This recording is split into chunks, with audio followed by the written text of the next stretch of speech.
अब जानते हैं कि बेंजामिन ग्राहम इंडेक्स फंड्स के बारे में क्या बोलेंगे। इन्वेस्टमेंट पर लिखी गई सबसे popular book the intelligent investor और सिक्योरिटी एनालिसिस के ऑथर बेंजामिन ग्राहम के इंडेक्स फंड के बारे में क्या विचार है, क्या थॉट है। तो वैसे तो बेंजामिन इंडेक्स फंड मार्केट में 1949 यानी कि 1949 तक आए ही नहीं थे। फिर भी उन्होंने एक बात कही थी जो कि इनडायरेक्टली इंडेक्स फंड्स के पक्ष में ही थी। उन्होंने कहा था कि ज्यादातर इन्वेस्टर्स के पास ना तो इतना टाइम होता है और ना ही इतनी दिलचस्पी और लगन होती है कि वो हर टाइम बिजनेस के बारे में ही पढ़ते रहे। इसीलिए उन्हें अपने पैसे डिफेंसिव पोर्टफोलियो में इन्वेस्ट करना चाहिए और उससे जितना भी रिटर्न मिले उसी में संतुष्ट रहना चाहिए।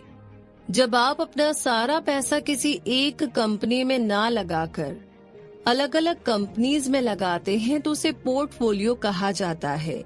अक्सर लॉस का रिस्क कम करने के लिए कुछ ऐसे शेयर में पैसा लगाया जाता है जो ज्यादा रिटर्न तो नहीं देते, लेकिन उनमें पैसा डूबने का खतरा काफी कम होता है।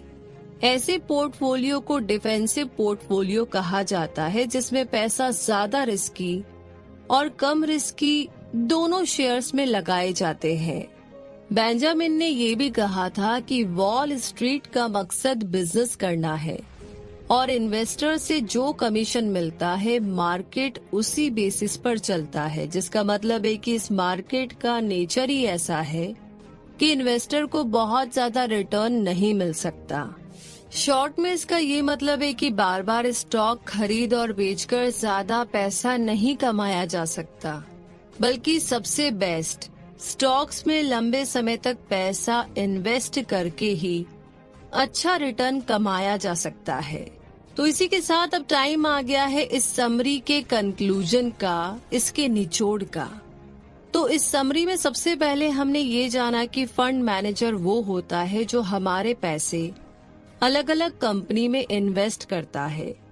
फिर हमने समझा कि म्यूचुअल फंड वो होता है जिसमें बहुत सारे लोग पैसा लगाते हैं और फंड मैनेजर अपनी कैलकुलेशन के हिसाब से उसे इन्वेस्ट कर देता है।